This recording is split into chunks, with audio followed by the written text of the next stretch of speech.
tidak hanya seorang Jokowi yang kagetan, ternyata PSI yang dipimpin oleh Kaisang juga kagetan begitu kan ya.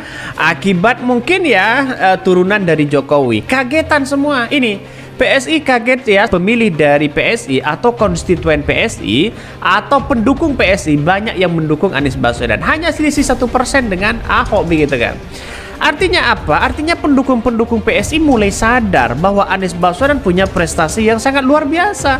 Kan begitu logikanya begitu kan. Ya mungkin nampaknya tanggapan dari Kaisang mungkin mereka sudah mengakui bahwa bagaimana kapasitas dari Anies Baswedan ya. Jadi artinya apa? Dampak positif untuk mendukung Anies Baswedan, efek elektoralnya nanti ya, efek dari Anies Baswedan.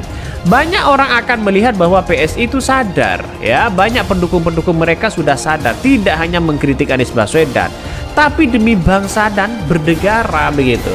Kalau ini baik ya silahkan dipilih, kalau memang tidak ya tidak. Ya pasti punya logika yang waras ya. Jadi itu akan menjadi bahan evaluasi buat tim kami, karena kan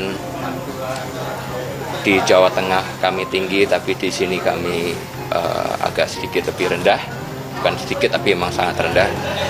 Jadi nanti kami akan melakukan evaluasi antara tim Jakarta dan tim Jawa Tengah. Ketua Umum PSI Kaisang Pangarep dinilai sedang dalam posisi dilematik. Hal itu terkait elektabilitasnya cuma 1% jelang Pilgub DKI Jakarta, sementara Jawa Tengah terkenal sebagai kandang banteng karena kuatnya PDIP di wilayah itu. Dia mengatakan Kaisang juga akan kesulitan jika maju di Pilgub Jakarta. Dia mengatakan Kaisang harus berhadapan dengan nama-nama besar seperti mantan Gubernur DKI Jakarta Anies Baswedan dan mantan Gubernur DKI Jakarta Basuki Cahayapurnama Ahok. Dia menyebut elektabilitas Kaisang kalah jauh dari Anies dan Ahok. Kaisang pasti mengkalkulasi kalau maju di Jakarta tentu bukan persoalan gampang karena melawan nama besar seperti Anies dan Ahok. Tentu harus berdarah-darah. Bukan berdarah-darah saja, berrupiah-rupiah ya. Kerja politiknya karena Anies dan Ahok tentu secara elektabilitas jauh menjulang dibandingkan Kaisang yang hanya 1%, ujar Adi. Dia mengatakan kondisi ini membuat Kim juga dalam posisi dilematik. Kaisang ya, surveinya sangat kecil mereka. Sangat kecil, ya apalagi di DKI Jakarta. Ternyata pendukung-pendukungnya banyak yang mendukung Anies Baswedan.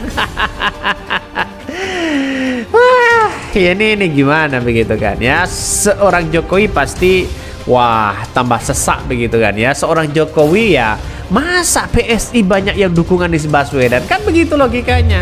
Padahal pemilihnya sudah berapa mereka begitu ya, di seluruh Indonesia kalau kita kalkulasi kemarin dapat 2,7% ya di parlemen begitu kan. Makanya kalau di Jakarta kita lihat saja mereka ada 7 kursi DPR yang kemudian kalau toh pada akhirnya mereka sama-sama mendukung Anies Baswedan wassalam di situ begitu. Tapi ini baik begitu kan.